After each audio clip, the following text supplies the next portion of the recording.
नमस्कार, मैं हूं मोहित कांग, moneyfriend.in का को-फाउंडर और सीईओ। आज हम एक ऐसे टॉपिक पर बात करेंगे जिसके बारे में हमने बहुत सारे डिबेट और बहुत सारे डिस्कशन सुने हैं। Active versus passive style of investing. आखिर ये होता क्या है? एक्टिव फंड क्या होते हैं, पैसिव फंड क्या होते हैं, कौन सा बेटर है, कौन सा नहीं, और क्या लेना चाहिए, निवेशकों को क्या करना चाहिए। तो देखिए, इसे समझने का एक बड़ा आसान सा तरीका है। आप जब किसी रेस्टोरेंट में जाते हैं और वहां जाकर आपके पास मोस्टली दो ऑप्शन होते हैं।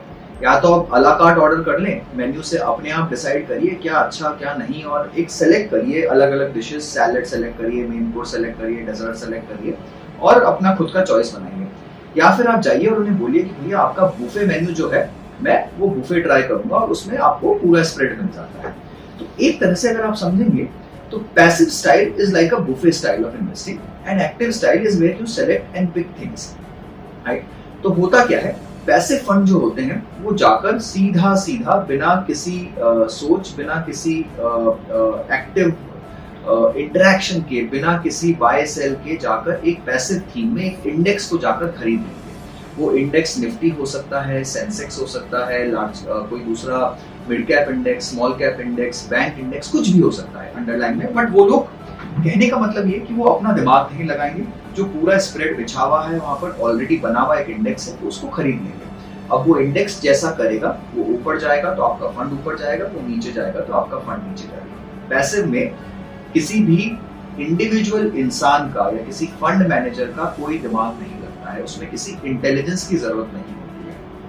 अगर आपको किसी आदमी की जरूरत नहीं है, अगर वो ऑटोमेटिक मैनेज होता है, किसी इंडेक्स को आपको सिर्फ कॉपी ही करके दिखाना है, तो यहाँ पर आप ये मान के चलिए कि आपका खर्चा भी कम होगा। क्योंकि अगर आपके पास में कोई फंड मैनेजर होगा और ये बहुत he able, qualified, high paying resources होते हैं, तो उनका सैलरी, उनकी ओवरहेड्स, उनकी रिसर्च टीम, इस सब का खर्चा आपका बच जाता है।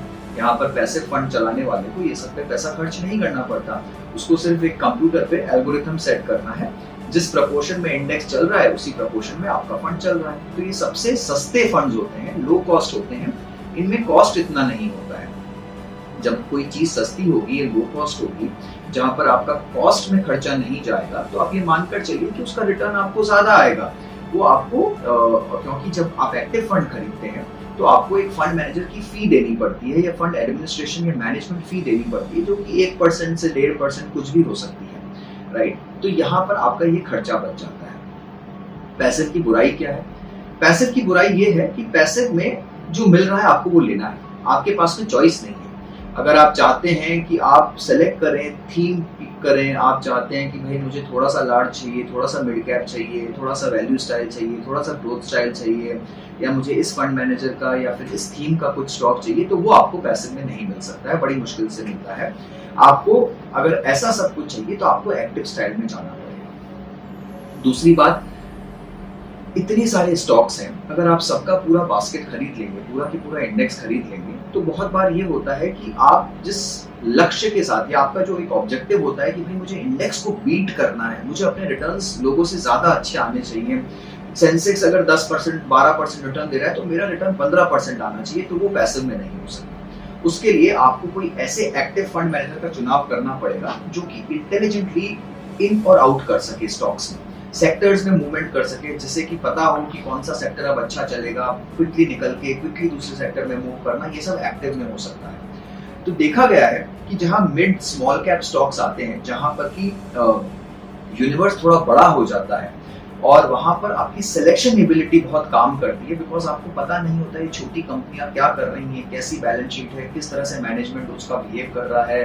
कितना एक्टिवली इन्वॉल्व है। तो वहां पर आपको फंड मैनेजर की इंटेलिजेंस और एक्टिव मैनेजमेंट की बहुत जरूरत पड़ती है। तो वहां पर एक्टिव फंड अमूमन बहुत अच्छा करते हैं, जो कि बहुत ही बड़ा लार्ज कैप एस्टैब्लिश्ड यूनिवर्स है। जो टॉप 30 कंपनीज हैं, टॉप 50 कंपनीज हैं, उसमें आपको पता है वो टॉप इसलिए है कि वो अच्छा चल रही है, उनके मैनेजमेंट अच्छा कर रहे हैं, सालों से स्टेबल है। तो वहां पर आप चाहें तो पैसिव फंड ले सकते हैं और अपना खर्चा कम कर सकते हैं, रिटर्न बढ़ा सकते हैं। जब आप मिड और स्मॉल में जाना चाहें तो कोशिश करिए कि वहां किसी अच्छे एक्टिव मैनेजर का सिलेक्शन करें। इंडियन मार्केट अभी इतना मैच्योर नहीं हुआ है कि मिड और स्मॉल में आपको पैसिव फंड में जाने की जरूरत लगे। हालांकि अगर आप जाएंगे तो वहां कोई बुराई नहीं है। पैसिव स्टाइल हमेशा से ग्लोबली बहुत ही मानी हुई और अच्छी स्टाइल होती है बेसिकली। बट जो अला कार्ड का बेनिफिट है, जहां आप खुद से उठा सकते हैं, एक पिक कर सकते हैं, पोर्टफोलियो को देखकर परख कर फंड मैनेजर की काबिलियत के ऊपर में आप पैसा दे सकते हैं, वो आपको बुफे स्टाइल में नहीं मिलेगा। तो ये तो है पैसिव और एक्टिव का डिफरेंस। दोनों ही मुझे लगता है एक पोर्टफोलियो में जरूर होने चाहिए। अगर आप लार्ज कैप में हैं तो आप कोशिश करिए कि एक पैसिव स्टाइल जरूर रखें एक्टिव के साथ में। बट अगर आप मिड और स्मॉल कैप में निवेश करते हैं तो वहां पर आप कोशिश करिए कि एक्टिव ज्यादा रखें, पैसिव कम रखें, पर अच्छा मिश्रण बनाएं पोर्टफोलियो में, ताकि आप ट्रैक कर सकें। और जब आपको लगे कि एक्टिव में रिटर्न कम आ रहे हैं तो धीरे धीरे आप अपने पोर्टफोलियो को पैसिव की तरफ मूव कर सकते हैं। ये लॉन्ग टर्म में एक अच्छी स्ट्रेटेजी हो सकती है।